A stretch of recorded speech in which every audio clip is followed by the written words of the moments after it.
Hey, what's up, guys? Jenny here with the Del Real Group. This is the first month of 2023, and you know what time it is. It's time for your market update in San Joaquin County. Let's get right into it, starting with inventory. Here we are looking at inventory with the available homes on the market continuing to drop.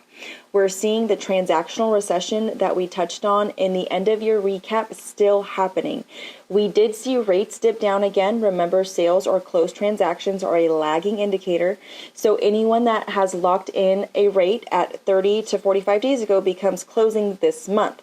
So we'll start to see that number surge up. Pending sales are up. You could see the red line of pendings surge up with the transaction. So I'm expecting closings to be much higher next month. Right now, we are seeing a lot of inventory in the market. When it comes to days on the market, we are currently sitting at 59, which is slightly higher than last month. So again, buyers have a little more time to select properties in certain price points.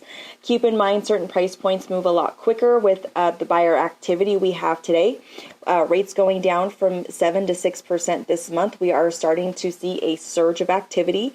Now, we don't have a ton of inventory, so it's something that will require some patience from buyers if the right property does not pop up. But at the same time, if it's under the lower part of the median price point or priced appropriately in good condition and location, probably going to have to act rather quickly because we're seeing that increase of activity. I can speak from my own personal experience from a few listings that have recently gone up within the past couple of weeks that have received multiple offers. Moving on to the median price point, you'll see we're up 2.7% within the first 30 days of the year. We're down 1% in the last 12 months and 12% from the peak of May in 568. Now remember what we talked about in the previous updates. Payment is price versus terms. Now the buyers that have bought at 12% higher compared to the lower price points are at a much lower monthly payment. That is the demand destruction that we've been talking about.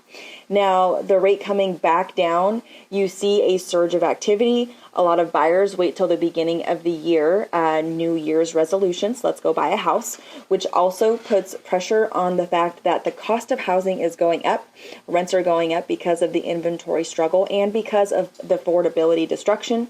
Equity for the average homeowner in the U.S. today is increasing, currently 58%. The surge of prices and reconstructing debt has caused a lot of equity. As you could see, equity increasing year over year, 2022 being the highest it's been. So it's safe to say the U.S. housing market in general is fairly healthy, other than the lack of inventory.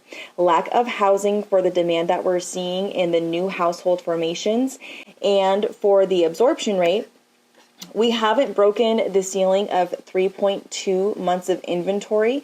We have come close to it, currently sitting at 3 months of inventory, but we still have not broken that ceiling. We'll see what happens throughout the year. Remember, a normal market is 4 to 6 months of inventory. Let's take a look at that for a moment, though. With the number of transactions surging up and inventory dropping down, I have a feeling that next month we might see this number come back down. I've also included other important slides. Again, the 50% equity we talked about earlier, which is a healthy state of the U.S. market. Recession coming. This is something that we must look at. The recession is coming. There is credit card debt. You've seen after COVID, we've seen an increase in credit card spending. Natural revolving debt is getting higher and higher. Personal saving rates also getting lower. You combine that with potential loss of jobs and a recession that could sting a lot of homeowners. Now, the good thing is they do have the ability to sell with 50% equity. They have options compared to what it was at the beginning of the recession in 2008, where the equity was less than 90%. Not many options when that's the case. But right now, homeowners are sitting with great terms. They're sitting with a lot of equity, and their options when they're renting aren't any better than what they have a payment for right now. Traditionally, with homeowners now, it's most likely going to be higher with rents. Home price moderations over the past couple years, you could see prices have gone up consistently, Buyers, this is what we mean when we say build your wealth in real estate. Now, we are seeing a slight pullback right here. Not really the recession, crash, or correction, but again, we're seeing a surge of inventory. A surge of activity.